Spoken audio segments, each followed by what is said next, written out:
Desde pequeño escuchaba la historia de Adán y Eva como un mito, un jardín perfecto, una serpiente astuta y un fruto prohibido.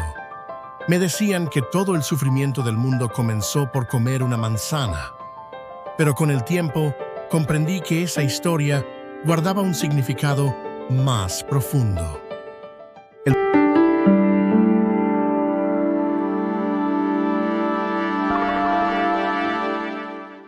El principio divino me reveló que la Biblia habla en símbolos.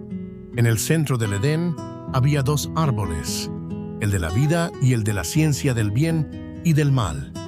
Dios les dijo a Adán y Eva que no comieran del fruto de este último, advirtiendo: el día que coman de él, ciertamente morirán. Entonces aparece la serpiente, el ser más astuto de la creación. Ella convence a Eva de que no morirán, sino que serán como Dios.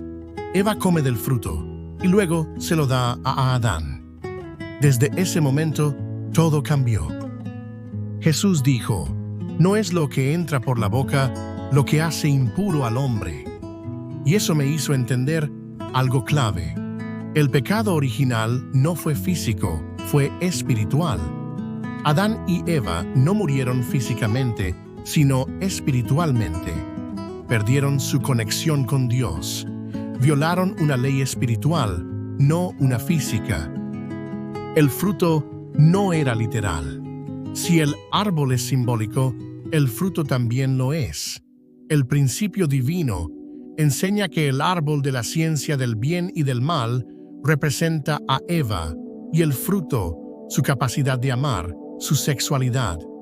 El pecado fue haber despertado ese amor antes del tiempo establecido por Dios.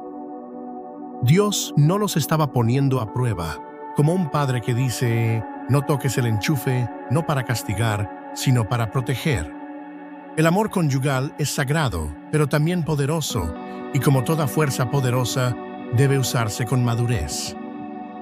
Y si hasta aquí el video te está ayudando a ver las cosas desde otra perspectiva, te pido un momento para que le des un like y te suscribas al canal Jonathan Unifica, así no te pierdes ninguna de estas reflexiones profundas sobre el principio divino. Continuando, cuando Adán y Eva comieron del fruto, lo primero que hicieron fue cubrir sus partes sexuales. ¿Por qué?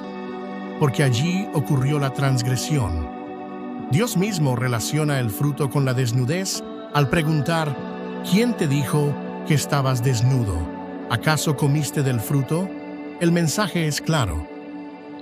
El relato bíblico muestra que primero hubo una relación entre Eva y la serpiente y luego entre Eva y Adán. Esto sugiere que Eva fue seducida espiritualmente por un ser no humano.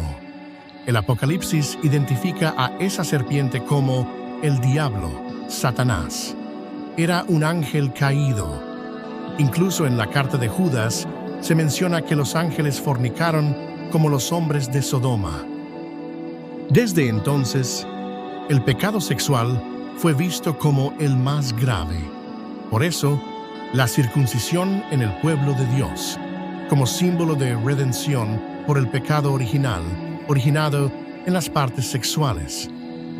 El árbol de la vida, por su parte, representa a Adán en estado de perfección, y si él era el árbol de la vida, Eva era el árbol de la ciencia del bien y del mal, aún en crecimiento. El fruto era su amor conyugal, algo bueno, pero que debía usarse en el momento adecuado. La caída ocurrió porque se usó antes de tiempo. Así entendí que esta historia no es infantil, es una advertencia real. El amor necesita madurez. El deseo de ser como Dios no era malo. Dios lo puso en nosotros, pero debía cumplirse en armonía con su plan.